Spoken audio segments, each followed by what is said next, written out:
Today's episode is brought to you by Around the Payload, which is brought to you by the Patron Discord. Drop the beat.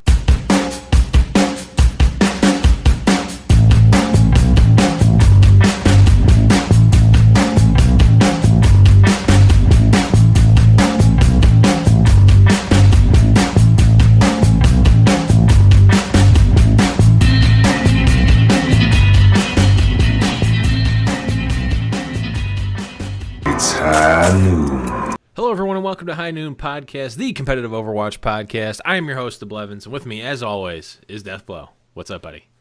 Not too much, man. How are you? Doing well, doing well. We've got a new show already lined up. We do. We're busy. It just happened. Just happened in our Discord. It's pretty awesome, but we'll talk about that in just a sec. Actually, let's start talking about it now because it happened in the Patron Discord, and we've got some new patrons that I want to talk about. Got a brand new patron in Taylor V at the $1 level. Thank you so much, my friend. I will be sending you a message right after this show, and I need to. I think I might have forgotten to send a message. I don't remember if I sent a message to the last person either. So I'm making a note of it right now. It's going to happen 100%. If it doesn't happen, shame on me. Send me a message somewhere. And also, not a new patron, but a re-upping or a new patron. I don't know. But Penne back in the game with a $5 patron level. So thank you so much, Mr. Penne. Played some HOTS and some Overwatch with us last night too. Yeah, definitely. Good to see him getting more involved, and it's always good to play with patrons and viewers, and we love interacting with you guys any way we can. So grinding out some stupid, pointless HOTS games to get a Genji skin sounds like a great way to do that. So and he seemed to be enjoying the game too. I believe he was very new to it. So happy to give whatever insights I happen to remember from when I played the game, which was very little. I was quite poor. Yeah, and I've been playing since we first started playing, and I am still quite poor. But that will actually move us right along into what did we do last week? And like you said, we played some stupid, pointless HOTS for a pro Genji skin, and I may or may not have played all 30 of my matches already. That's twice as many as you need to for the Genji skin. And yes, that is true.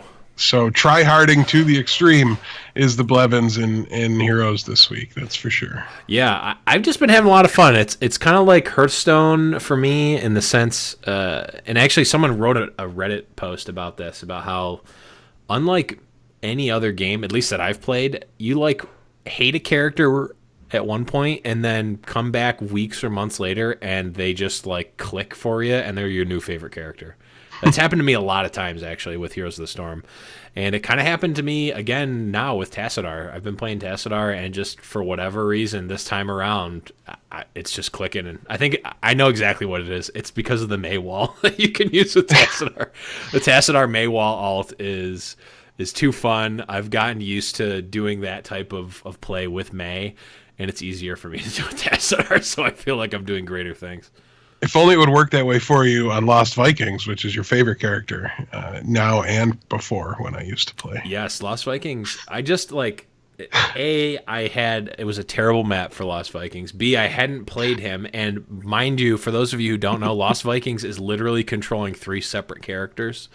It is not an easy character to play. No, not at all. Completely out of practice. Against a 5 stack that on a terrible map for me, and we promptly that was the only match we didn't win that night.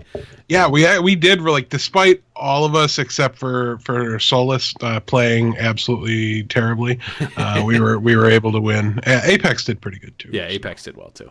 It was 2 of the 3 carried us, and then us 3 Overwatch scrubs just scrabbling along. But yeah, it was a lot of fun. I've also been streaming a little bit more. Actually, comparatively, I've been streaming a lot more. But just kind of I was actually streaming all of last night, just kind of casually. I've gotten to the point where it's like if I'm going to play, might as well turn the stream on. So if you guys are ever on, you see me on, Let's come in, say hi.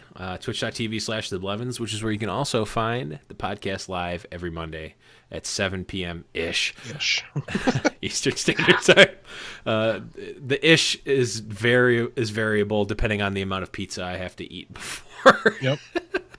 The 2 times I've been excused for being late to the podcast is the time I got pizza and the time I got Taco Bell. Every other time you're like, oh, come on, man, we got to go. And this time I'm like, I got to eat pizza. Like, not a problem. Makes sense. Yeah, if there's any reason I can understand and get behind, it's Taco Bell and pizza, clearly. Yeah.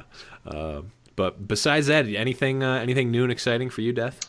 No, I've really just been watching a lot of Overwatch because there's been a lot of Overwatch to watch.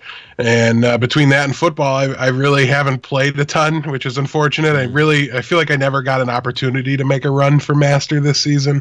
And by that, I mean there was plenty of opportunities and I was too lazy to do it at the time. And I really just like the season kind of got away from me. But I like haven't sat down and played 5 games in a row since hitting Diamond, really. Yep. And except for on the alt when we played like 12 in a row or whatever it was.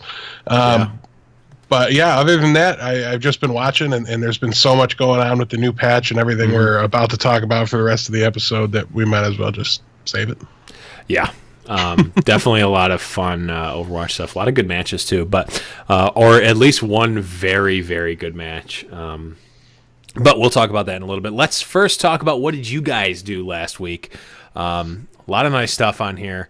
I'll start it off because I already mentioned it at the beginning of the show. We actually had what we're calling Around the Payload, which is like an Around the Horn. For those of you who are sports or ESPN fans, Around the Horn is a talking heads type sports analyst show on ESPN. And we had that kind of discussion about Overwatch League and like what we should do in terms of the format for Overwatch League, team ownership, all sorts of stuff, like surprisingly in-depth considering the circumstances. But we had a really long and kind of heated discussion in the Patron Discord. So that was actually I mean, it was really nice because everybody was able to express their opinions and like nobody got attacked for it. So that's something I've never seen before. Yeah, it was quite for interesting. A conversation on the internet where opinions were expressed. It was very civil. So that was nice. And it was awesome. And you bring up a great point. Like, a lot of times, and I think it kind of helps our dynamic, but a lot of times me and you agree on a lot of stuff. We disagree about stupid stuff, right? Like if football is something that's worth your time watching. Like we just disagree. But that's how many minutes to spend on the show discussing 1990s baseball, right? There's just a varying opinion on certain things. Like really stupid things. But we had a nice discussion. Let's see, who was it? It was A. Smith and I think Droland was in there. And who's the Brit? And the Brit. Who is the Brit? I carry him. Yes, he was. I think he was the main dissenter, or not dissenter, but he had some different opinions from us, and I thought it was great. Like he's coming from the standpoint of a non-American, in terms of sports viewership. So that was a really interesting opinion to have. And quick shout outs to Hackerby and Bill Bob Phil were also involved in the conversation quite a bit as well. Like, it was a lengthy conversation and it was with a lot of people. So it was a lot of the really members insightful. Of the Patron Discord, which was awesome. We do have some nice conversations and we post some stuff in there, which is really nice. And I always love when there's discussions, but I think this was probably the meatiest and most the biggest contained conversation that we've had on the Discord yet. So definitely awesome. I think if we didn't spend literally 2 episodes talking about Overwatch League, including a full interview, which you can check out, episode 46.5, we would talk about it more here, and we might talk about it later. But definitely a great conversation to have. And if you guys want to get in on that action and want to join the Patron Discord, all you need to do is head over to patreon.com/highnoonpodcast. And at as low as the $1 level, you will get access to the patron-only Discord. I have been very stern about only allowing patrons in there. So you don't need to worry about like freebies and like friends of the show or anything like that getting in. I'm not letting my filthy friends, the filthy peasant friends into the show. They ruined our last Discord server. No, they didn't. Yeah, but they didn't ruin it. It wasn't something special to invite people to, so we had to make a new one. Is yeah. And also, I decided to sweeten the pot a little bit because there's definitely I've got to say, there's a lot of benefits to being a patron of High Noon Podcast. But you know what? Everyone can always use more. So what I want to do, I've got some stuff I got at BlizzCon. And you know what? Why not give it to the patrons? So I'm going to start doing a monthly giveaway. All you need to do to enter is be a patron. And this month's giveaway, it's not going to be a huge giveaways. It's just going to be something. So everyone from the, obscene like $10 trillion level that I put on there as a joke all the way down to the $1 level is going to be entered automatically. And this month you guys will be playing for some Overwatch League stickers. Yeah, from BlizzCon, official Blizzard sanctioned. You can see the little merchy sticker on there. Oh yeah, Overwatch League stickers. I mean, they're pretty cool stickers. Overwatch League. I mean, they're stickers, so they are what they are, but you don't need to do anything extra if you're already a patron. And if you were thinking about being a patron, but we're like, they're not giving us stickers, though. Now's your chance. So head on over to patreon.com/HighNoonPodcast and check it out. But moving along, we actually had a lot of fan/viewer/other stuff going on. Harsha, at GG Harsha on Twitter, who was the winner of the High Noon Showdown, won a High Noon Podcast t-shirt. He did tweet a picture of that. He wrote an article on Medium about encouraging rivalries in esports, specifically between Envious and Rogue. Definitely check that article out. I'm going to post the link in the description. Real briefly, he talks about how people were calling out AKM for, I guess, being malicious or mean-spirited when he or like about the comments he made about Envious when they picked Envious to be their quarterfinals match at the OGN pairings. Like, people were giving him crap about it, and Harsha was on the side of let's encourage the esports rivalries, not squash them. Let's not squash trash talk. Lighthearted, or not lighthearted, but non, like, I don't know how to put it, bad trash talk, like malicious trash talk rather. Like if it's lighthearted banter and it's actually trash talk, not like calling people out and being racist or anything like that. There's a huge difference between those, and we won't go into. We're not that heavy-handed of a show, so we won't go into the difference between that. But if it's strictly trash talk, I say allow it. Harsha says allow it. And definitely check out his article. I think Deathbow hates trash talk, though. So I never participate in it, especially around sports when everybody's effort needs to be appreciated. No, screw that. You trash talk. you literally? I couldn't be like an exact opposite. Like that. What I just said is the exact opposite. You literally talked about giving yourself a nosebleed. Yeah, screaming at sports earlier. And I berated one of our listeners the next day because we recorded an episode too fast after my team lost. So, it happens. And really the retribution should have come from the result of the semifinals match, which we'll talk about shortly. That really should have been the whole ball game, but rip. The best, definitely. But let's move right along. OverwatchTV, a regular contributor to the show at this point, made some more memes. Overwatch Today. What did I say? TV. Oh, sorry. Overwatch Today. Why did I put Overwatch TV? I'm an idiot. Overwatch Today. Sorry. Tweet at me and say I'm an idiot. Overwatch Today, our resident memeologist, made a meme of a homeless guy that said, at the Blevins, will work for Overwatch League tickets. I believe this was in response to a conversation we had on one of your streams, Deathblow, where I was talking about if I owned an Overwatch League team, I would be the only owner that would have to go hawk the tickets that I got for free for my family and friends out front in order to pay the salaries of my players. which is 100%. Whatever you got to do to live the dream. Hey, if you want to live the dream, you got to start somewhere. And if that somewhere is hawking free popcorn tickets that you got from the league in order to pay the salaries of your players, hey, Pluppy needs his new Bugatti, and I'm going to pay for it by scalping tickets out front of the arena. Like, sir, aren't you the owner of a team? Tickets, get your tickets here. Be selling popcorn up in the stands. But definitely a great meme. Overwatch Today, official High Noon Podcast resident memeologist. We're gonna have to get him on the show one of these days. Talk about one of these days for sure. Just everything. His show, his Instagram is like viral. Like he posts a bunch of memes and stuff on Instagram, and they get like 800 or 900 likes each, which is crazy. Pretty good. Yeah, not too shabby. But let's move right along.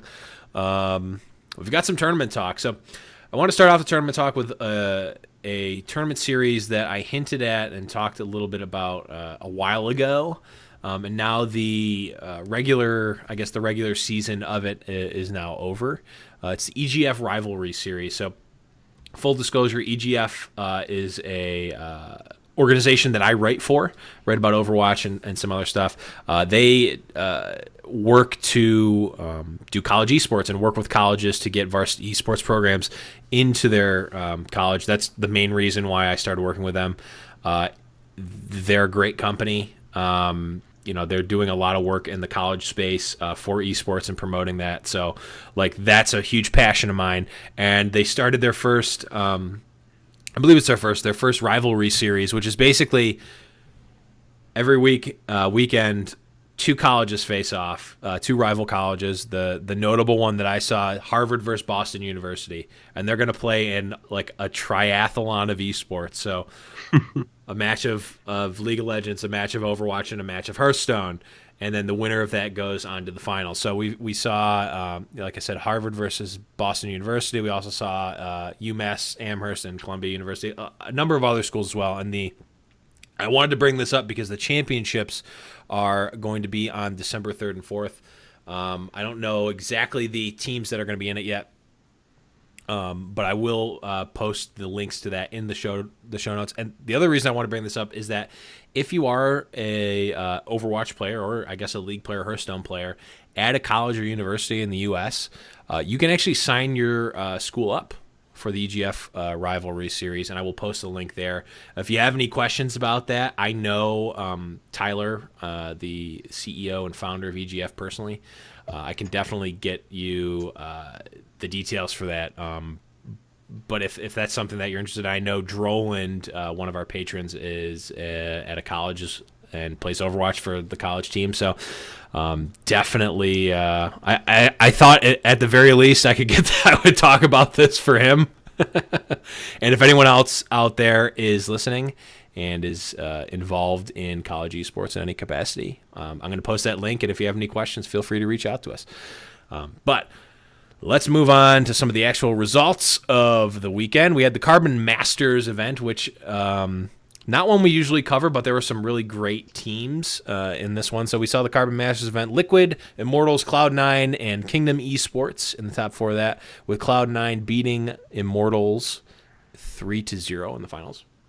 We saw also the first, I believe this was the first EU one, right? The Alienware Monthly Melee EU edition, first one, which is pretty awesome.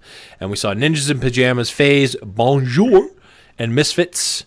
And Ninjas in Pajamas ended up beating FaZe 3-0. And those are the big tournaments that concluded this weekend. But actually, today, or I guess last night / early morning of today, we saw some very key OGN Apex tournament games happen. Oh, and one of them's our match of the week, and it's a really great match, but I don't want to even talk about it. I'll talk about it. I would love to talk about it. Hold on. Before we talk about that one, there was another upset as well. Lunatic High, a.k.a. the home of Miro, a.k.a. the Korean national team that won the Overwatch World Cup. Remember those guys? Yeah, they're gone. They're done. They lost. Yeah. And I think the best tweet was from Mitch, a.k.a. Ubershouts, who just tweeted out, "Lunatic bye." So super great. But I'm too depressed to talk about this, the match of the week, Death. Why don't you take it away? Yeah, absolutely. It was honestly, probably the best match since the last time I remember seeing these two teams play against each other. But as you mentioned earlier, I don't know the exact format of this tournament, how it all worked, but Rogue had the opportunity to name their opponent in the quarterfinals, and they chose Envious, and they then went and played today in a best of 5, and it was really confusing to watch on mute because there was no commentary that I could understand anyways, since it was all in. Of note, I was watching it in Korean at 2x speed at work. So it was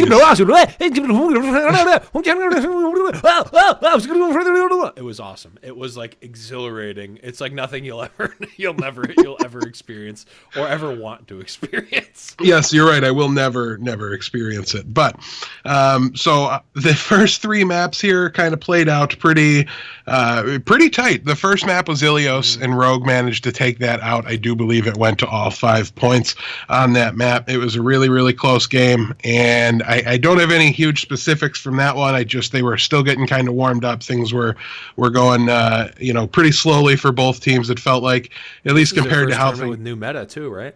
How they went later. The first one that I've seen with these guys in it, at least, which things got really interesting. The next map, I believe, was King's Row, and they actually drew on King's Row, which was really, really surprising.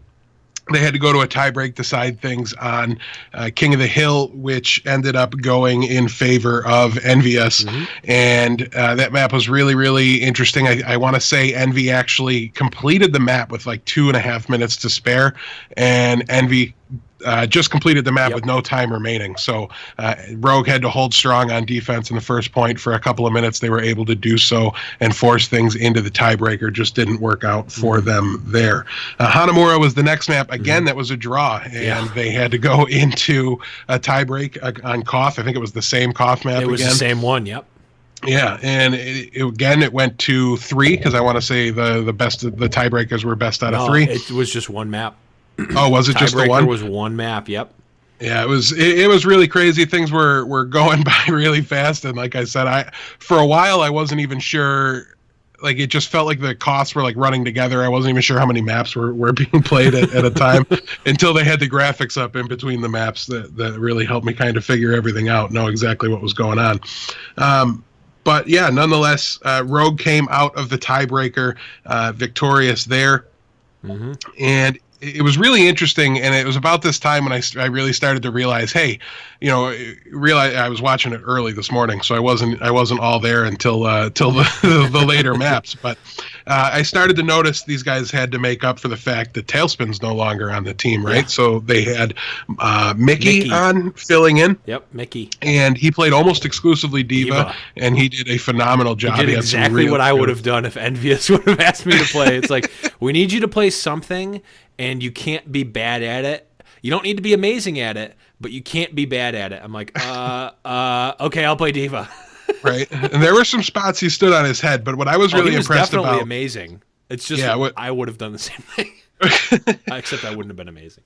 What I was really impressed about was the flexibility they showed. They actually moved Internet Hulk to the Lucio spot, and because of the resurgence of Soldier 76, they moved Harry Hook over to the hit scan DPS side of things, and Taimu ended up playing a ton of Roadhog from what I saw. They even had some 4 tank, 1 support compositions at times. I'll mention those a little bit more down the line, but really, really flexible, really positive sign to me from Envy. Makes me feel like no matter what patch happens, like they might be one of the best teams coming out of every single patch because of their flexibility and their ability to adjust. So just something there I wanted to point out as well. But the next map moving on was Gibraltar, I want to say. and Envy evened out the series at 2-2 there. They didn't finish the hanger phase on their attack, but they were able to get a very solid defense going with Soldier 76, and they did not even surrender the first checkpoint to Rogue on that map. This was where they ran their 4-tank composition. They had basically all the tanks but Zarya. They had an Ana. They had a Soldier 76.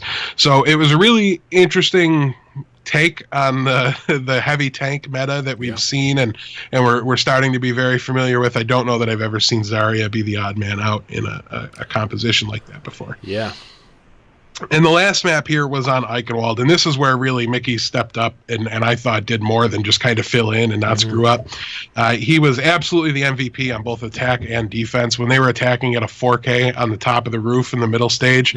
And that was all they had to get to because their defense held strong and didn't even surrender the second checkpoint. They had to get right all the way through that bridge and over it, but right shy of the actual checkpoint in order to get the victory there. So really, I think if you can hold anybody before those double doors close, as soon as those doors close, that other team has a good shot at holding you because that's just such a brutal entranceway. That not a lot of teams have been able to hold up. But he even had wrapping things up, on defense. He had some really nice triples and things like that. He was just getting a lot more from his ultimate than I'm used to seeing from a Diva player in the competitive metagame. So just a really phenomenal all-around match. Definitely, there won't be commentary that's useful to you like we mentioned, but I will get the VOD up on the website, and I will actually do it this time.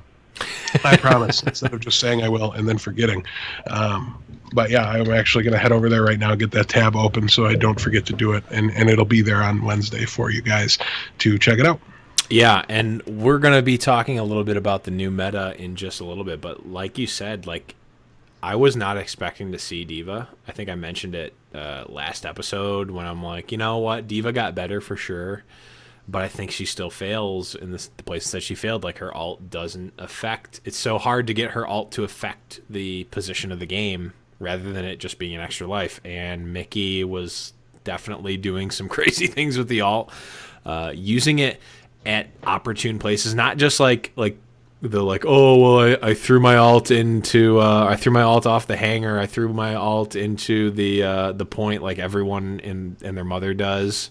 Like, it's not clever to use your thrusters and then shoot your ult across the map. That's not fruitful or useful or anything. Like, he was doing things that I believe the one point on Hanamura he used one where he just delayed the point by a bunch because he just shot his ult up straight up on second point of Hanamura, which is one of those level 1 obvious things that everyone does, but knowing when you should do that or when you should use your ult to get an extra life, or knowing the points that people aren't going to play around with Diva is definitely going to add to the finesse of her and going to increase her viability. Because I've said it for a while, and playing, granted I'm playing at wood tier, not pro tier, her right click is insane at countering ults and other abilities. Her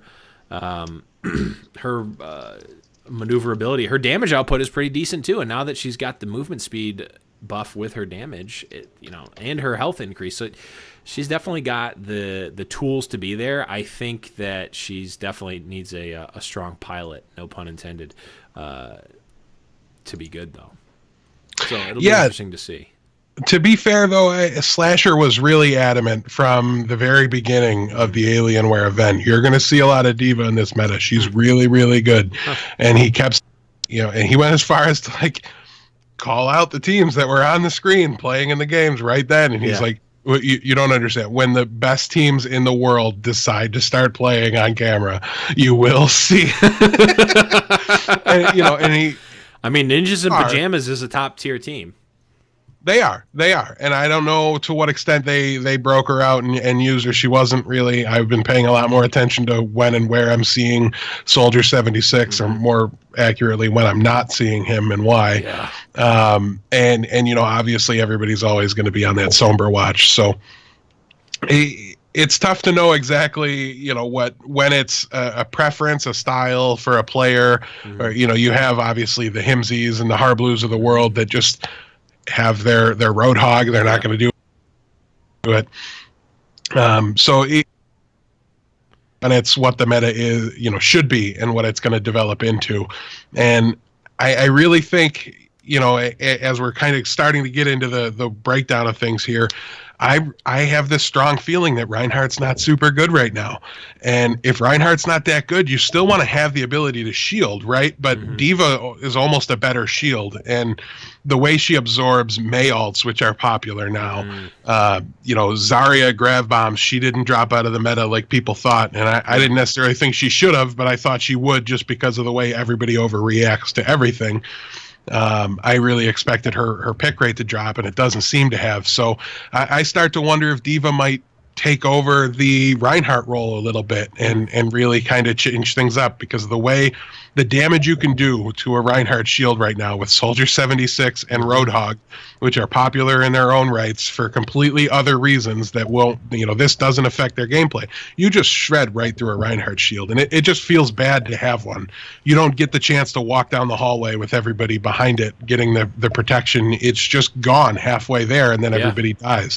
So if it's not going to stand up as long as you need it to get your team engaged and in the fight, then it's useless. And no matter how much damage you throw into a Diva for 10 seconds, that shield is there. And I think that might turn out to be really, really powerful going forward. Yeah, and I'm just doing this for novelty's sake at this point, but let's break it down. We've already started to break it down, so let's just break it down. But yeah, I would be interested to see. This could be like the first time, I guess, since we started seeing after team stacking got banned, I guess, that we'll see a fall from Reinhardt. I mean, we saw Reinhardt back in the day. He was one of our original Fantastic Four. And besides the, Twinston, 2CO Trey, and the Orb Comp days, like, we've pretty much always seen Reinhardt. So it'd be interesting to see where he goes. For what it's worth, he has definitely still seen a lot of play. But what you're saying is that might change. We could definitely see. Yeah, and I don't think he's going to go away, right? Because here's what we've been seeing for the most part is that teams are, in the Alienwares especially, and we still saw plenty of Reinhardts with Rogue and Envy. I don't want to pretend like they weren't there, but is we're seeing that both teams have them, right? So you're having one that's working no matter what, right? So I think it's one of those things that might take a little while, but just from what I've played so far, the Reinhardt players I've talked to, it just doesn't. It feel for a character that wasn't touched at all in the balance notes, was just not mentioned once throughout any of the patching, and he hasn't in a very long time either. No, and kudos to Blizzard for kind of recognizing that it was a seeming overreaction to what his ability does. To not nerf him with the pick rate he's had is kind of surprising. So, and it hasn't been so staggering. I would have expected a big nerf, but I thought the shield health would come down a little at some point, and it just hasn't. And now it turns out it doesn't have enough HP. So, or at least that's my thinking right now. You know, I'm talking like it's solved, but it's not, obviously. Right. We're still basically at day zero of meta. Absolutely. And if Roadhog, suddenly plummets in popularity, everything I'm saying goes completely out the window, because he's really the kind of classic shield buster weapon that you would expect to tear through a Reinhardt shield. And it's just the fact that right now Soldier 76 just takes so much damage out of everything that it's just icing on the cake that really just helps it disappear. And when you can just hold down that button too, you don't have to burst fire anything because the shield's huge. You're not, your spread's not going to take you off of it. You really get to do quite a bit of work on it when you combine all the other spam that's hitting the shield at the same time. Yeah, 100%. So what I did for this meta, I obviously didn't watch as many matches as you do, Death, but I did, from the few I did watch, I got a couple of quick hits in terms of winners, losers, and people who are unchanged. I'm going to go through those real quick. You tell me what's missing, what's wrong, what you would add or change. Got it? Sure. Let's do this. Okay, so for winners of this meta, I've got Diva, 76, and Farah. What do you think? Am I missing anything? Yeah, Farah's definitely belongs on the list, though the presence of Soldier kind of stands in or flies in the face of it. So she might end up That's what I being. thought was interesting about it. Yeah, it's definitely. I mean, people are trying it, right? Because even if you have the hit scan ability of the Soldier 76, the increased mobility is not. It's no joke. It Yeah. makes a huge difference, and you're going to notice specialists. You know, your Mangachus, your Tailspins, those guys kind of start to gravitate back towards her and playing her in certain Tavik spots. playing Farah as well. Yeah, I don't know that it worked super well for him when he played her, but they were trying it. It was at all least. right. It wasn't the like god tier that you would see out of a Mangachu or a Tailspin, but it was passable for sure. What I remember from it was him casting his ultimate at a McCree, and the whole time the McCree looks up at him, hits Q, charges up the high noon, fires it, and kills him. What play you're talking about. Now he had. They did drop win the that peak, match, you know. though. His Lucio gave him a bunch of HP, but it just was not. It was just. It felt like I was casting the Farah ultimate. It's been my biggest weakness with Farah by far. I never get high impact ultimates unless the Zarya does all my work for me. Yeah. But it's really hard for the most part. It was just really funny. I don't know. I think people are trying it because of the buff. You know, kind of the everybody still overreacts to everything rule does apply here a little bit to me. So I'm not calling Farah a winner quite just yet, but her pick rate's kind of making Mercy a winner because people are trying her more, which means we're seeing more Mercies. So I would kind of add her to the list as well. And Widowmaker too, I think got significantly better, and we've seen. I want to say it was during the Alienware, but there was just I can't even remember who did it, but they just looked like Reaver, and they just you charge up to 100% so fast when you can hit your headshots. It was 4 or 5 kills before the defense like realized that the Widowmaker was on the field and was able to react to it with their positioning. So it was just like a free point on Anubis point A, and it was just really, really impressive. So she'll be a niche, but coming from complete obscurity, I'll call that a win. Yeah, it was interesting with the Farah because I thought the same exact thing you did. It was like, oh, they picked Farah. They must not be using a 76 or a McCree, and the other team had both. So, and it was Envious that had both. So it's like, it's not that they were like, oh, well, they're just playing, their hit scans are bad, so I'm going to play Farah and dominate them. It's like, no, they made the conscientious decision to pick Farah and to put Tavik on Farah of all people when he could have went Genji or something else, even Junkrat. I think he's like switched to Genji right away, but it was also Eichenwald point A, and we talked about that. I don't know if it was last week or the week before, and in the after show I showed you the path around. Yeah. And, you know, he didn't use it, but Farah's really, it's well known that Farah is great to attack that point. And you have that big building in the middle, you have that left side you can kind of get lost in and lose track of the hit scan that's trying to keep track of you. So there's a lot of cover for a Farah against even, you know, double hit scan defense, you know, coming from the other side. If it's Eichenwald point A, I really think Farah can almost always apply there. Yeah, but it was on that King of the Hill point too when they played the Timebreakers on that we saw Farah from Tavik. Okay. So it was interesting because I think he was using it more like you would see a Junkrat where he's spamming more. But I guess maybe it's just the ability to get into those crevices and to move around at high speeds and be able to duck out, I guess, that are really and I guess combo with Zarya ult as well that are really keeping her in. I don't know. It'll be interesting to see if she gets 76'd out of the meta, but at least right now, like I would think that like the logical line of play is like, okay, 76 got a huge buff. It's very clear 76 is going to get played. Why would I even try Farah? Is my thought process, and it wasn't Rogue's, so that's interesting. Granted, Rogue didn't win, but yeah, and like I said, I feel like, you know, the rounds they won where they included it involved like a Tavik switch to Genji pretty quick after, you know, a death, and then they just kind of snowballed from there. So we'll have to wait and see. The verdict's definitely out on Farah. I don't want to call her a hard and fast winner quite yet, but she's definitely seeing a little bit more play. They're trying her because of the change. Gotcha, definitely. So I didn't have any losers per se. Right? None of them, no losers jumped out at me from this meta. Did you? Anything jump out at you for heroes that are what you would consider a loser to this meta? Well, I'm gonna put Reinhardt in that category. At least I'm watching for him to be, just because of how, like I said, how bad it feels. I don't like how many times have you got into, like, you're on Dorado and you're attacking in a comp game and you only 2Q'd, right? And you're just like, man, I really hope we just don't have a Reinhardt. Like, can we just get these guys to pick Diva Roadhog or something like that? Like that, and that's kind of been my thought process in this new meta is I don't want it. I don't think it's super effective. So I'm definitely on the lookout for that. But no, not a ton of losers. I mean, Torb has felt really, really, I hate to say it, but I've been playing a little Torb, and I want to say I was on a 3-game, over 3 games, I had 3 play of the games. Wow. So slightly below average. And I had 12 medals. Wow. And that's what I've done with Torbjorn since the change.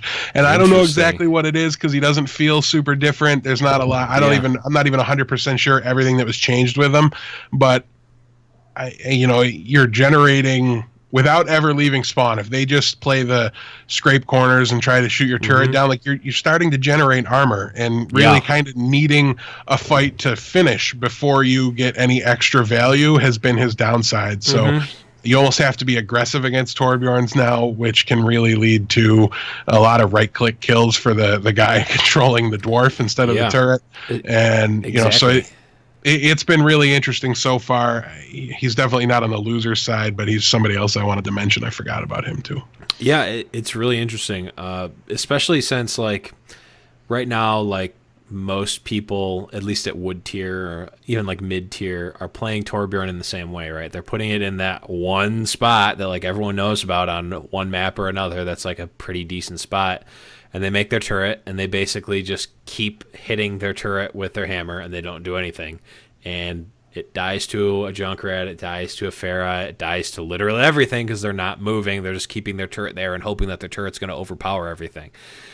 But if you get good players who are putting the turrets in unconventional spots and then just leaving them and going out and attacking with Torb and throwing out armor, like, you actually are all of a sudden starting to talk about a balanced character, or a well-rounded character rather, that can do some good damage with the turret. Like, just let the turret die, and when it dies, put it back up somewhere else that's not the same exact spot it just died in.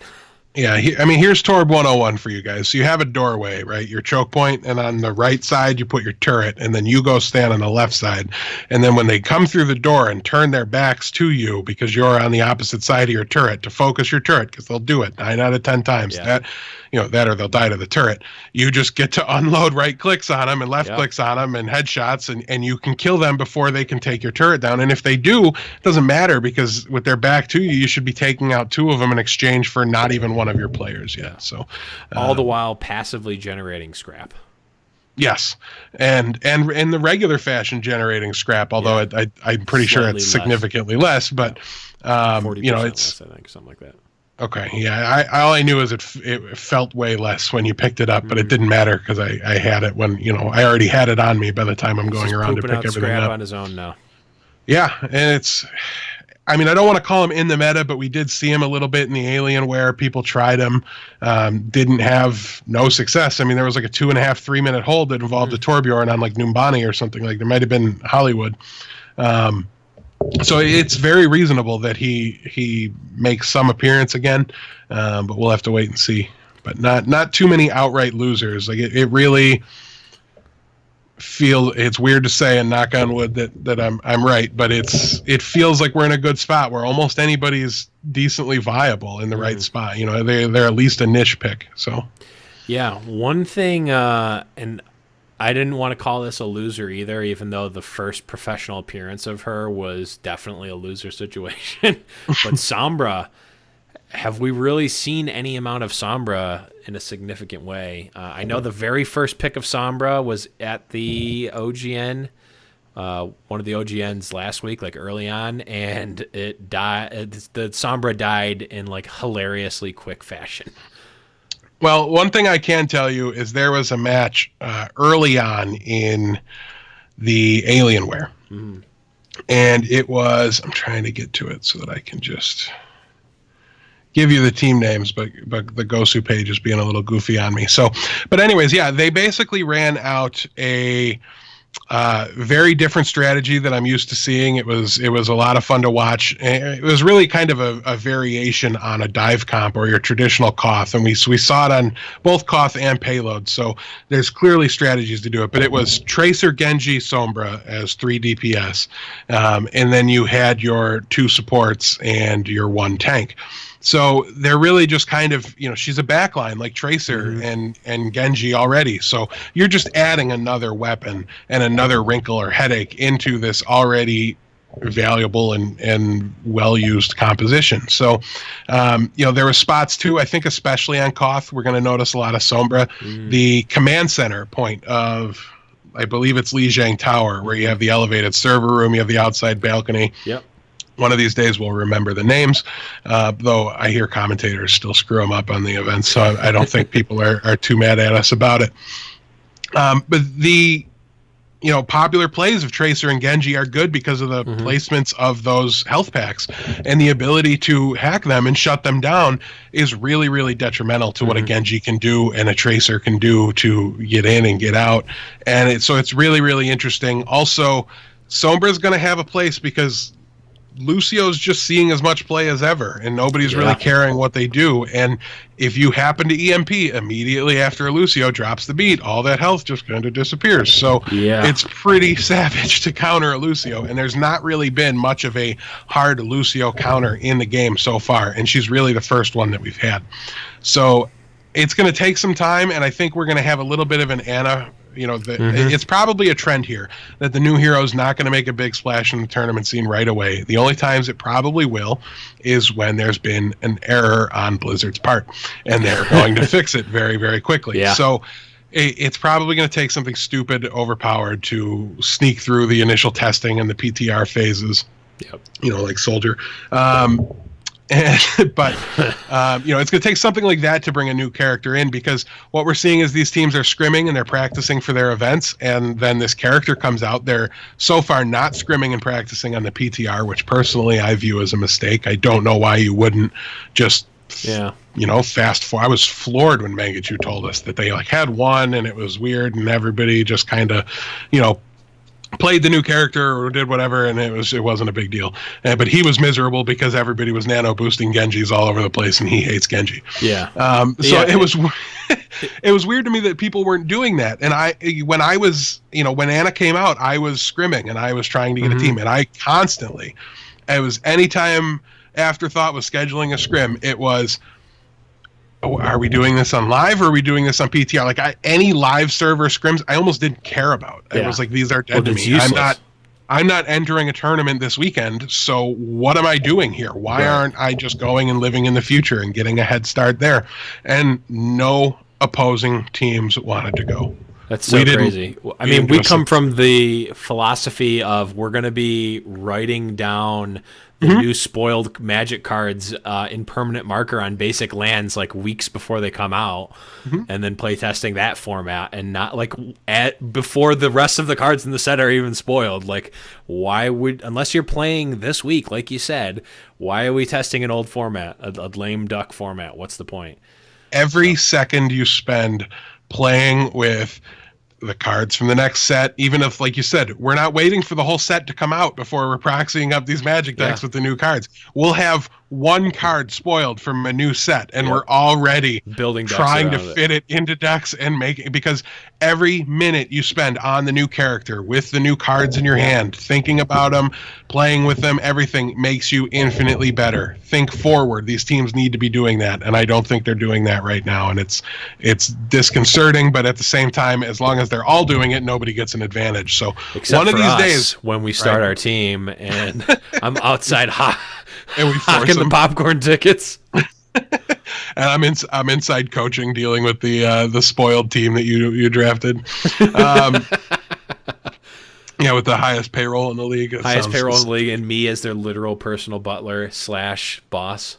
Highest payroll in the league, and it's just Pluppy and 5 guys you've never heard of before because we blew our whole bankroll. Yeah, well, it's Pluppy, 4 guys you've never heard of, and me. Well, who's going to be selling the popcorn then? You got to think your plans through. You got to think your plans through. You got to think your plans through, man. I'm going to be playing on an NVIDIA GeForce tablet in the stands. But getting back to things a little bit here, I will hope that we don't see like buffs to Sombra to try and compensate for the lack of play.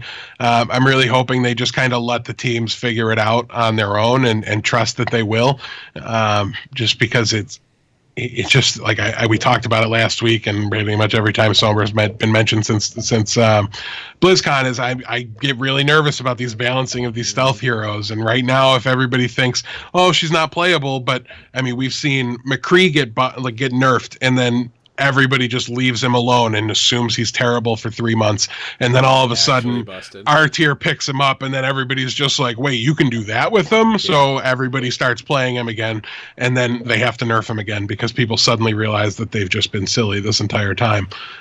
So if you have a C-level team out there and you listen to the show, get Sombra in your lineup, get practice in. She's probably super, super good. She probably just straight up replaces Genji or Tracer, or you just run a 3 DPS comp, 1 tank comp like they were doing in the Alienware. One of these combinations is right, and we don't know what it is. And my instincts is that Sombra's probably really good. She's just unique enough. The ultimate's different enough that people don't know how to use her. So that means people don't know how to fight against her either. So get good with her, get her into your team's lineup quick, and you should do well for it. Yeah, I definitely think I agree 100% that she's going to be in that Anna category where it was like we saw zero Anna play whatsoever, nothing, and now someone started to play her and it's like, oh, you can nano boost a Reaper. It doesn't have to be a Reinhardt. Oh, and she's really good if you hit your sleep darts at professional level precision. Oh, right. Okay, and now it's like every single game is Ana Lucio. So it'll be interesting. I don't know if Sombra has the breadth of play to be able to do that. Like, I don't think she does enough things, but she does a lot of stuff, and she does some things really well, and she does some very unique things. So who knows, man? I tend to agree with you. I think that people are definitely underestimating her / have not fully unlocked her potential. But I thought she was garbage tier when I played her at BlizzCon. Then I saw Mendo play her, and it changed my opinion of her 100%. And I feel like seeing it could still be Mendo, but seeing Mendo level players play her with their teams and with the team based around having a Sombra, I think that could change my opinion of her another 100%. So who knows? I'm going to be interested to see. I really want to see, and I feel like it's got to be Ninjas in Pajamas, right? They're like the innovators for these like new crazy comps. Like, I want to see them run out a loadout with Sombra as the centerpiece. I think that's awesome. I don't know that they are the innovators you want. So the team I saw do it was actually Misfits, and I'm fairly certain of it. So, and I want to say it was Zebasai that was playing the Sombra, and that, to me, Ninjas in Pajamas did innovate once. I don't know that we can call them innovators in the sense that we can expect them to do it again. I think it was probably just they wanted something where Himsy could play Roadhog. Well, and even just, they had this idea that playing a ton of tanks was a really good idea, and they were right. Yeah. And they were they led the charge on it, and they got a lot of the credit for it. It was adopted pretty widely, pretty fast because of the power of. I mean, you only have to play against it once or twice when people know what they're doing on the strategy. So, it'll be really interesting to see. But I really think Misfits is known to do some pretty cool things, and we're got a couple new teams, especially over there on the EU side of things. At least new names. There was a good amount of rebranding. We talked about it last week. Bonjour is Melty. Granted, a new revamped Melty roster that doesn't necessarily resemble too much of the past. But you still have Bod, you still have Nico. Obviously, I believe they added Super Pluke. Pipao. I'm not 100% sure whether he was there before. I don't think Hardest was. I think he's new. I'd remember somebody that used a Q for an A in their name, I feel like. And then Heiko, I'm not 100% sure, though I think he was around in the past as well, though I could be wrong. It's definitely at least 2 or 3 of the guys are the same, with a bunch of new ones. And they had a really strong performance. So, we have all these teams now. We're starting to have players and teams specifically with set styles, and as we get these new teams that come up, that's going to mean new styles and new players with preferences. I'm looking at like the Shadowburns of the world. Like there's a Shadowburn out there for every single hero in this game, and we've only found Shadowburn so far. So we'll have to wait and see. There are 25 elder gods of Overwatch. We've also discovered one. What's that? We've also got Himsy too, and I would have thought Hardblue was the Roadhog master, but you watch a little bit of Himsy. It doesn't take long before you realize there's nobody. It was insane. The last time I saw Himsy, it was insane. The next time I see Himsy, it's gonna be insane. He is one of the definers. Maybe we'll start collecting them. They're like Pokemon. They're like legendary Pokemon. You need to find them. Like the official Roadhog of the High Noon podcast. Yeah, the official Roadhog. Yes, absolutely. But and speaking of Pokemon, this is 100% unrelated to anything. Rogue tweeted out a picture. It was like, which one would you choose? And it was like AKM for like red team, Reinforce for blue team, and then up in the corner was Tavika's Pikachu. I laughed. I tweeted at them and I said, I choose Pikachu. I got Tavik to like it, and I Tavik might not embrace the Pluppy name anymore, but he likes almost every tweet I have that mentions Pluppy, and so. I think he's probably pretty terrified of you at this point. I think he's really worried he's got a stalker situation on his hands. I think you scared him at BlizzCon when you yelled Pluppy lives. Screamed Pluppy lives. And then now, I mean, he just sees like the same. I don't know. Were you wearing your hipster glasses at BlizzCon? No. Darn. I was gonna say he just turns and all he sees is hipster glasses everywhere he goes now. Which I think it's okay to just pretend like you always wear those and they're not gaming glasses, because you always wear them when you're streaming the show. That's true. I think our viewers know you as having hipster glasses. One of my oh god, who was it? It was Beast Mode, Enter Beast Mode, one of my stream viewers. I was streaming without the glasses. He's like, Blevins without glasses, PogChamp. I'm like, oh yeah, I forgot. I usually wear these when I'm streaming. Like I don't wear glasses normally, but yeah, interesting. But we've gotten pretty derailed. Do we have anything else you want to mention about the meta? Any other interesting tidbits? I mean, we saw basically the same amount of Lucio, all of it. Anna was pretty ubiquitously played as well. Yeah, there's definitely some experimentation going on with supports, and I don't think we've seen the end of it. Like, I don't think Lucio's probably going to end up being a 100% pick rate, but I mean, it's just going to be like 95 or 90%. Like, it's not going to suddenly drop dramatically or anything like that. That's not going to happen. But I do expect it to start to come down a little bit. And listen, part of that's just going to be because we've asked one support player on every single one of these teams to devote his life to Lucio for the past year. And when that's, for a game that's not a year old, that's not an exaggeration for a lot of these guys.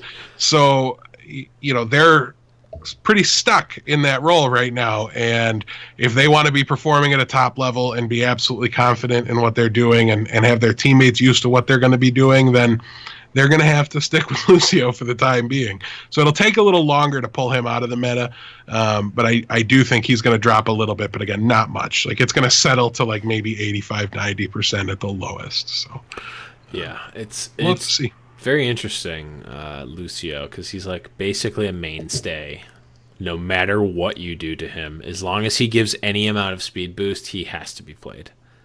Yeah, and they just need somebody else that positively affects the entire team's speed or negatively affects the entire opposing team's speed. There has to be something that you can do to balance it or counteract it without just playing one. You know, you just to level the playing field in order for that to really change.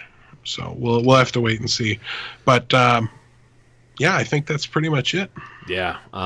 So had a nice little show today, guys. Just in case you didn't get it from us saying it over and over again, the official match of the week this week is NV versus Rogue in the OGN quarterfinals. We will be posting that on the website. Already did it, actually. Already did it, man. That's crazy. It's there.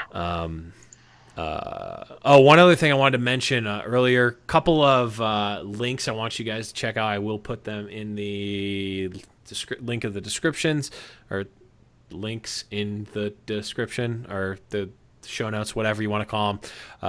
If you didn't check it out, we did have an awesome interview with Manny Anekal, Business of Esports, officially named episode 46.5 because it did, in fact, go on for the entirety, basically, of its own full episode. Yeah, we were going to record a regular interview and just cut an episode half short and put the interview at the end like normal. It was just too good of a conversation. We had to have it out and let it reach its conclusion. And Manny was on board and kind enough to stay longer than was originally planned. So big thank you to him again. Please do, if you're not familiar with him, I believe it's just at Manny Anekal on Twitter. Check him out. He just had a great article get published about Overwatch League. It's a great read. So make sure you check that out as well. And big thanks to Manny. Yeah, huge thanks. And also, guys, we've got that plushie giveaway still going on. Check out the pinned tweet of the podcast, and the link will also be in the description of this show. All that good stuff. Check it out. You got a chance to bring home one of these bad boys. Oh, yeah. You have to learn to do the Sports Center music with the plushie. Oh, man, that would be actually legitimately impressive. Figure it out. That's your homework. Okay, I'll have it done by next episode. But I think that's about it. Death, you got any closing thoughts? Any last-minute remarks? No, big thanks to our partners in Matcherino, though. They're always a big help to us and a big support, so we appreciate them being willing to work with us. And Adam Hoek for the outro you guys are about to listen to. Yes. I'm going to steal some Blevins lines. Yes, get you guys out of here faster. I say them all the time. Do you have it up to you to steal the other one? I mean, what is it you're referring to? It's high noon. Oh, man, I was trying to troll you with boots and he put on his hat. He threw the coin away that same day. It's in his past and he's not looking back. He says, finding mine now guides my way. He's not good, but he sure ain't bad. He'll make amends for the sins that he has. He says, I'll change the world one bullet at a time till I find mine. Envy takes and envy gives, but all I know is Pluppy lives.